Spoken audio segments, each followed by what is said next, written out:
Enfield Cycle Company was started in United Kingdom. These bikes were used by soldiers in the World Wars. Its demand was huge then, but after the war, its demand decreased. Cut to India in 1949, an Indian named K.R. Sundaram started Madras Motors to import British motorcycles and sell them in India.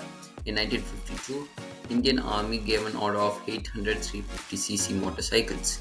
Madras Motors, an Enfield Cycle Company, managed to deliver the bikes even though the logistics at that time was very difficult.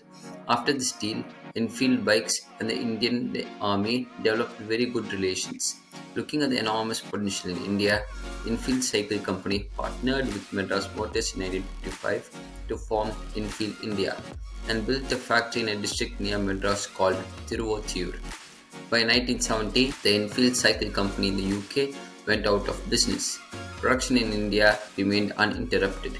Then the Enfield India exported bikes from India to UK, Europe and other parts of the world.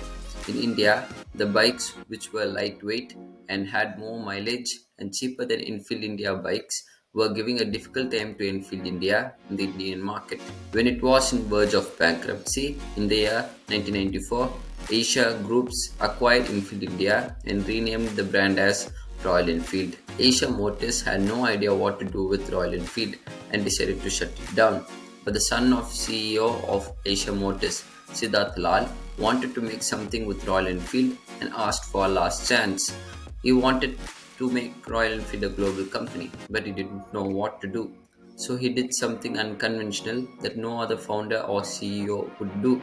He ditched traveling in cars and started to drive Royal Enfield bikes wherever he goes. He even made his employees commute to work by driving Royal Enfield bikes. This move made the company identify and fix most of the issues, and the customer complaints went from 5% to 0.2%. But during that time, youngsters were associating Royal Enfield as older men bikes.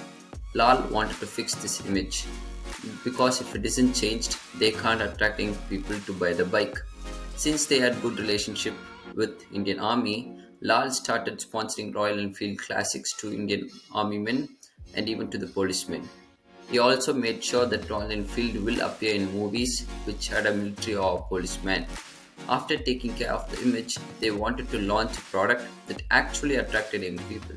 So in 2003, they launched the Royal Enfield Thunderbird. It was a huge success. Before launching the bike, Royal Enfield sold about 2000 bikes a year. After the launch of this bike, Royal Enfield sold 32,000 bikes a year. After that, Siddharth Lal became the CEO of Asia Motors. He decided to take Asia Motors from a 15 business company to a 2 business company. From then, they only sold bikes and tractors. He wanted to make Royal Enfield a global motorcycle company. He hired best engineers, salespeople, and he even hired Pierre de Blanc, a famous bike designer. He also hired Rod Copes, who was previously a manager of Harley Davidson, and made him the president of Royal Enfield North America. He established lots of dealerships in America. The most popular Royal Enfield bike ever produced was the Interceptor 650, which was produced in 2017. It became the most popular middleweight bike worldwide. Royal Enfield even surpassed Harley Davidson in global sales in 2014. Royal Enfield holds more than 90% market share among motorcycles that have engine range within 250 to 750cc. Now, the company sells up to 8 lakh bikes a year. Royal Enfield is one of the few Indian motorcycle company which exports out of India. They are very good at exporting bikes outside of India since they hold highest market share in UK. Thank you for watching the video. Like the video and subscribe to the channel.